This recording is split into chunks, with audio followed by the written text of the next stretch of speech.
In early 2025, President Donald Trump reignited trade tensions with China by imposing sweeping tariffs, marking a significant escalation in the ongoing economic conflict. This renewed trade war threatens to disrupt global supply chains, impact international markets, and reshape geopolitical alliances. On February 1, 2025, President Trump announced a 10% tariff on all Chinese imports, citing concerns over synthetic opioids and trade imbalances. This move was part of a broader strategy to address what the Trump administration perceived as unfair trade practices by China. In addition to the initial tariffs, the administration took further steps to intensify the trade measures. One significant action was the removal of tariff exemptions for goods under $800, a policy that previously allowed low-value imports to enter the U.S. without duties. This change particularly impacted e-commerce platforms like Temu, Shein, and AliExpress, which had relied on the exemption to offer competitively priced products to American consumers. Furthermore, the administration outlined plans to increase tariffs on specific Chinese goods up to 145%. These measures were aimed at pressuring China into trade concessions and addressing long-standing concerns over intellectual property theft and other unfair trade practices. In response to the U.S. tariffs, China implemented a series of countermeasures targeting various sectors of the American economy. Beijing imposed 15% tariffs on U.S. coal and liquefied natural gas, as well as 10% tariffs on crude oil, agricultural machinery, and large vehicles. China has also struck back with a blanket tariff of 125% on U.S. imports starting April 12, 2025. These actions were designed to impact key U.S. industries and signal China's willingness to respond forcefully to trade provocations. Beyond tariffs, China expanded export restrictions on critical minerals such as tungsten, tellurium, bismuth, molybdenum, and indium. These materials are essential for high-tech industries, and the export controls aim to disrupt supply chains and exert pressure on U.S. technology sectors. China also employed non-tariff actions to retaliate against the United States. The government launched an antitrust investigation into Google, scrutinizing the company's market practices within China. Additionally, U.S. companies, including Calvin Klein's parent company, were added to the unreliable entity list, restricting their operations in the Chinese market. In the wake of the newly imposed tariffs, economists have markedly downgraded their projections for U.S. economic growth. The Wall Street Journal's quarterly economist survey revealed a sharp decline in GDP growth estimates for late 2025, dropping from 2% in January to a mere 0.8%. Concurrently, the risk of a recession has surged, with probabilities doubling to 45%. This economic downturn is further complicated by the specter of stagflation, a scenario characterized by stagnant growth coupled with rising inflation. The implementation of a 10% baseline tariff alongside higher reciprocal tariffs has disrupted market stability, elevated inflation expectations, and led to increased unemployment forecasts. These factors collectively threaten to erode consumer purchasing power and dampen business investment. Moreover, the tariffs have introduced a layer of unpredictability that hampers economic planning. Businesses, uncertain about future trade policies, may delay or reduce investments, exacerbating the slowdown. The potential for retaliatory measures from trade partners adds another dimension of risk, potentially leading to a vicious cycle of economic contraction. The ripple effects of the U.S.-China trade tensions are being felt across global markets. Supply chains, already strained by previous disruptions, are under renewed pressure. Companies worldwide are grappling with increased costs and logistical challenges. For instance, firms like UK-based Goodfellow and Swiss chocolate maker Lindt have expedited shipments and rerouted products to mitigate the impact of tariffs. Shipping costs have surged, with air and sea freight rates from Asia to the U.S. experiencing notable increases. Major automakers, including Jaguar, Land Rover, and Audi, have paused U.S. exports, leading to congestion at ports such as Germany's Bremerhaven. Additionally, the proposed $1 million U.S. port fee on Chinese-built ships has raised alarms within the shipping industry, potentially affecting U.S. exports and employment. The broader global economy is also at risk. JP Morgan has raised the probability of a global recession to 60%, citing disruptive U.S. policies as a significant threat to the global outlook.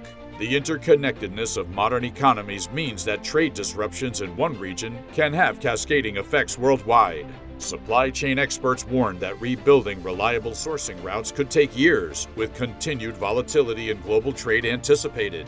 The escalation of the U.S.-China trade war has introduced substantial economic challenges. Domestically, the U.S. faces a heightened risk of recession and stagflation, while globally, markets are contending with increased volatility and supply chain disruptions. These developments underscore the far-reaching implications of trade policies and the importance of strategic economic planning in an interconnected world. When the U.S. ramped up tariffs on Chinese imports in early 2025, China didn't just react impulsively, it responded with a carefully calculated strategy.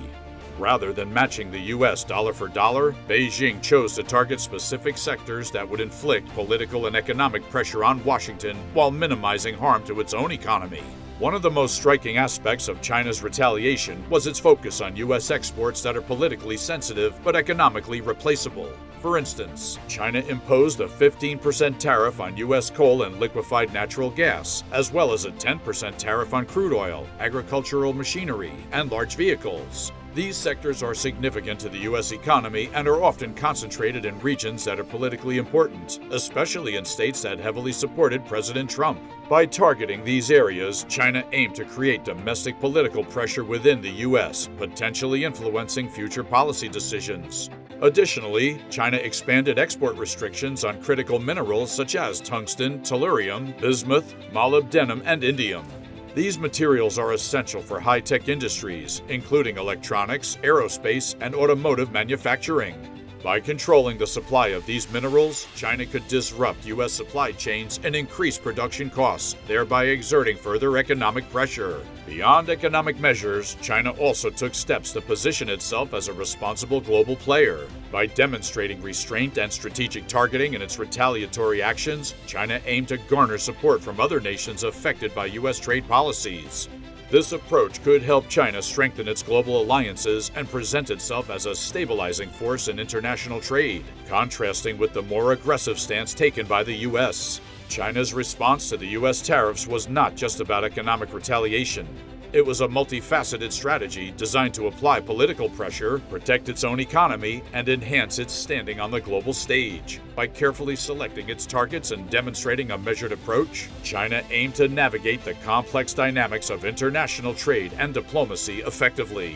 The escalating trade war between the United States and China in 2025 has far-reaching implications beyond tariffs and economic indicators. This conflict is reshaping diplomatic relations, influencing global trade dynamics, and compelling nations worldwide to reassess their economic strategies and alliances. The intensification of the trade dispute has exacerbated tensions between the two superpowers. China, once open to diplomatic engagement, has shifted to a more combative stance. Beijing has mobilized its government apparatus to implement countermeasures, including significant retaliatory tariffs and trade restrictions. Efforts to maintain dialogue have largely stalled, with communications between the nation's leaders and diplomats becoming increasingly rare. This deterioration in relations extends beyond trade. The lack of cooperation hampers joint efforts on critical global issues such as climate change, public health, and international security. The mutual distrust and absence of dialogue risk creating a vacuum in global leadership, potentially leading to increased instability in international affairs. The U.S.-China trade conflict has also disrupted global trade dynamics. Countries worldwide are grappling with the fallout, adjusting their trade policies and alliances in response. For instance, the United Kingdom has called for a global response to the U.S. tariffs, advocating for a revamped trade system that prioritizes free trade over protectionism. The UK government has enacted emergency legislation to support domestic industries and is seeking stronger ties with the European Union and India. Other nations are adopting varied strategies. Canada has imposed tariffs on non-USMCA compliant U.S. vehicles, while Mexico has avoided new tariffs on compliant goods. The European Union introduced significant tariffs, but paused implementation to allow for negotiations. Australia criticized the U.S. tariffs, but refrained from retaliating, and countries like Indonesia and Malaysia are pursuing diplomatic avenues while supporting affected sectors.